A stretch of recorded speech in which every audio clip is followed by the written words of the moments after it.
Devant l'Assemblée nationale, les députés français d'extrême gauche ont appelé Emmanuel Macron à respecter le résultat des législatives de dimanche en choisissant un nouveau Premier ministre dans leur rang. Avant son déplacement à Washington pour le sommet de l'OTAN et une rencontre avec Joe Biden, le Premier ministre britannique a réuni son cabinet à Londres. En visite en Russie pour son premier déplacement officiel depuis sa réélection, Narendra Modi a plaidé pour la paix en Ukraine.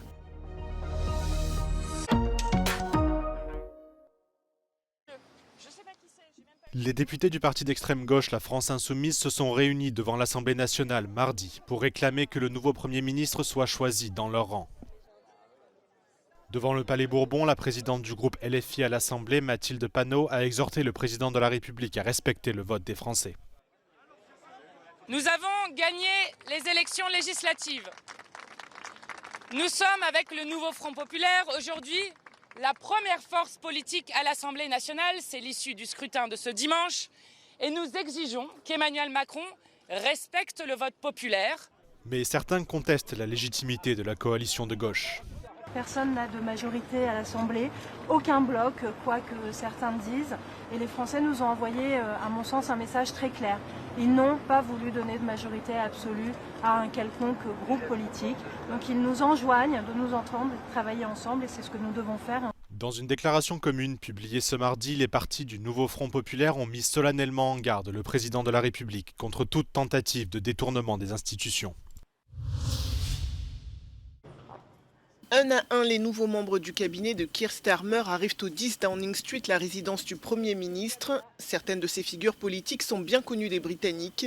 Il y a par exemple David Lammy, ancien député et nouveau ministre des Affaires étrangères. Dans ce cabinet qui compte 25 membres, il y a 11 femmes, dont l'ancienne députée Yvette Cooper, nommée ministre de l'Intérieur. Aussitôt installé à son poste, le nouveau chef du gouvernement a fait quelques annonces fortes, comme la fin des expulsions des migrants vers le Rwanda. Keir Starmer va par ailleurs participer au sommet de l'OTAN qui s'ouvre ce mardi à Washington, où il sera notamment question du soutien militaire à l'Ukraine. Un premier déplacement à l'étranger qui sera scruté, même si Londres a toujours affiché son soutien à Kiev depuis le début de la guerre. Mercredi, Keir Starmer rencontrera Joe Biden à la Maison-Blanche. Le 18 juillet, il recevra plusieurs dirigeants européens, dont Emmanuel Macron et Olaf Scholz, pour le sommet de la communauté politique européenne qui se tiendra près d'Oxford.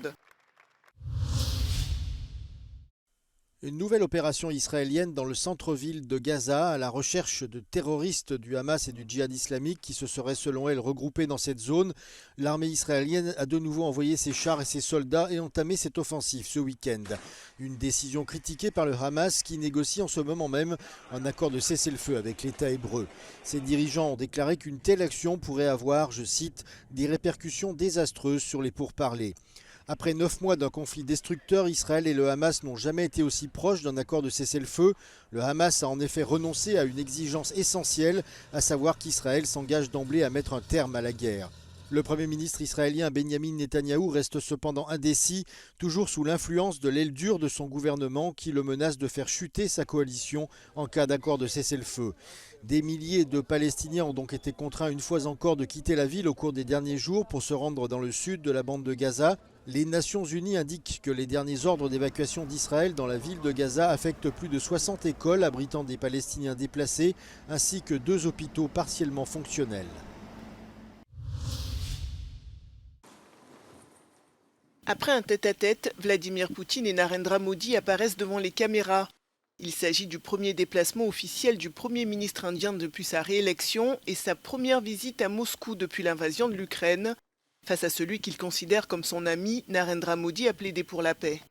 Excellency, युद्ध हो, संघर्ष हो, आतंकवादी हमले हो,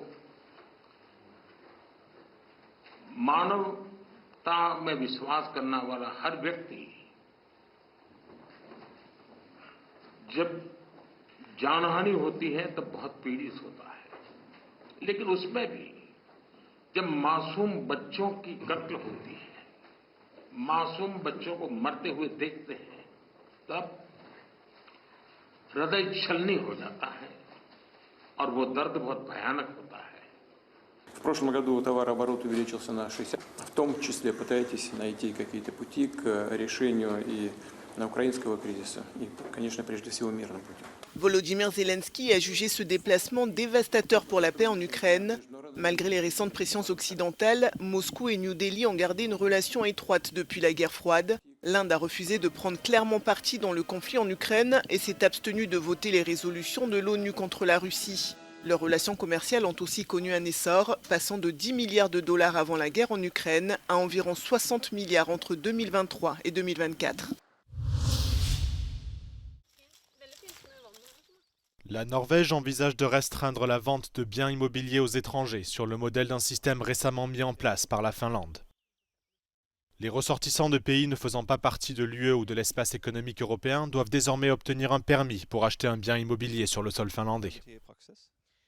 Cette législation a été mise en place par crainte que des étrangers, en particulier des Russes proches du régime de Vladimir Poutine, n'acquièrent des biens immobiliers dans des lieux stratégiques.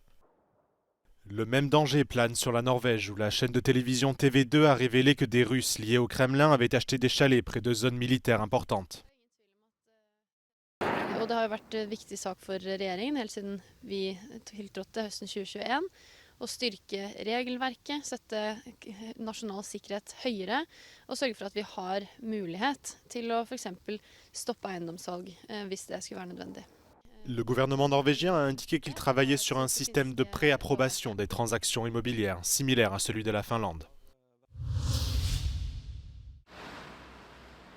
Une liaison ferroviaire commerciale entre la Pologne et la Chine, c'est désormais une réalité. Elle est destinée à renforcer les échanges non seulement entre les deux pays, mais aussi entre Pékin et l'Union européenne. Ce projet sur lequel la Chine travaille depuis près d'une décennie s'inscrit dans une volonté de remettre au goût du jour la fameuse route de la soie. Wiezie w tej chwili przede wszystkim AGD, wiezie klimatyzatory, wiezie różnego rodzaju drobny sprzęt, ale później z powrotem będzie zabierał również do Chin produkty polskie. Biorąc pod uwagę, że zostały podpisane nowe umowy handlowe związane z transportem kurczaków, to jest istotny element gospodarczy dla Polski, ale również i dla Unii Europejskiej, bo to oznacza, że zacieśniamy współpracę handlową z Chińczykami względem wyrównania bardzo zachwianego wolumenu właśnie handlowego między Polską i Chinami, gdzie Chińczycy są dla nas drugim krajem pod względem gospodarczym współpracy handlowej. My zaś dla Chińczyków w tej chwili jesteśmy mało istotnym krajem, który niewiele co wywozi do Chin i sprzedaje tam dalej. Istotnym elementem jest Polska właśnie dla Unii Europejskiej w połączeniu szlaku jedwabnego. Cette liaison ferroviaire est à la fois le signal d'une augmentation des importations en provenance de la Chine, mais aussi un espoir d'accroissement des exportations vers ce pays, par exemple dans le domaine des voitures électriques. We watched the Euro 2024 and a lot of companies who are actually the sponsor of this event are the companies from China. So it shows us something. I think it shows us something very interesting that the Chinese companies are planning to develop in the European market, and certainly Poland will not be the center of this process. I think there will be other countries which will try to attract the investors from China, especially Hungary, but I think also Italy, Spain. Poland is just a part of this process, and if we are between Germany and China, I think that's the good opportunity to make a business. Despite the controversy that surrounds relations with China, which maintains relations with Russia, trade exchanges are tightening. However, Poland's tensions with Belarus could prove to be a problem. The Polish government does not rule out a complete closure of borders with its eastern neighbor if the migration crisis continues to grow. Magdalena Hodownik for Euronews from Warsaw.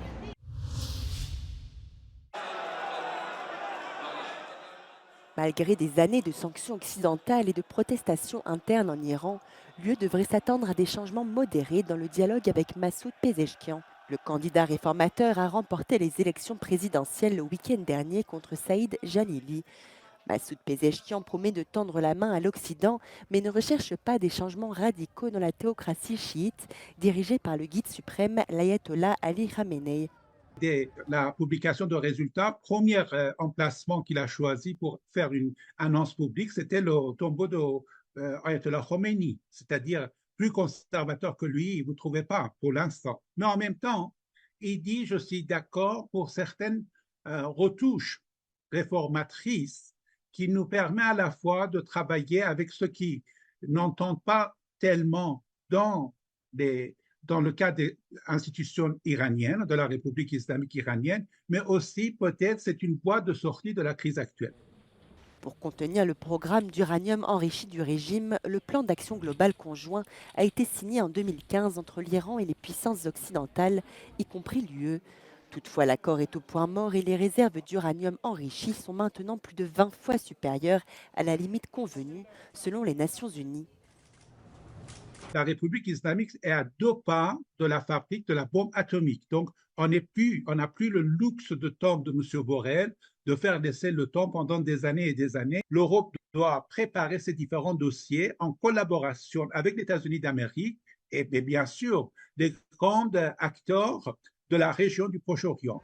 L'UE a imposé des sanctions contre l'Iran en réponse à ses activités de prolifération nucléaire, mais aussi à ses violations des droits de l'homme. Elles ont été intensifiées après la mort en garde à vue de la jeune Mahsa Amini et la violente répression des amples manifestations populaires qui ont suivi. Le président élu a promis d'adoucir l'application de la loi sur le port du foulard obligatoire pour les femmes. Je crois que la chose le plus élémentaire à demander, c'est d'avoir un dialogue transparent sur toutes les violations des droits individuels, civiques et collectifs qu'on constate aujourd'hui, que d'ailleurs là-dessus, nous avons énormément de rapports écrits par des institutions européennes. L'Europe fera également pression sur l'Iran pour qu'il s'abstienne d'intervenir dans 2 guerres.